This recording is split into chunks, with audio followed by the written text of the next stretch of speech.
নামাজ শেষ হওয়ার সাথে সাথেই উঠে চলে যাবেন না। নামাজ শেষ, এবার আপনি ওখানে বসে থাকবেন, বসে বসে জিকির আজকারগুলো করবেন। কি কি জিকির করবেন আমি কয়েকটা আপনাদেরকে শিখিয়ে দিচ্ছি, বাকিগুলো আপনারা কিতাব থেকে শিখে নেবেন।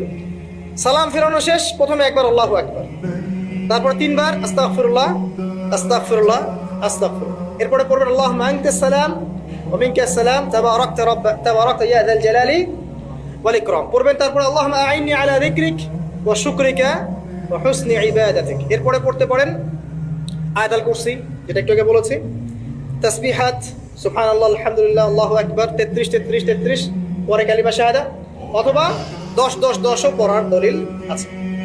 এরপরে পড়বেন সুবহানাল্লাহি ওয়া বিহামদিহি আদাদা খালকিহি ওয়া রিদা নাফসিহি ওয়া জিনাতা আরশিহি ওয়া মিদাদা কালিমাতিহি, তিনবার, এটা তিনবার।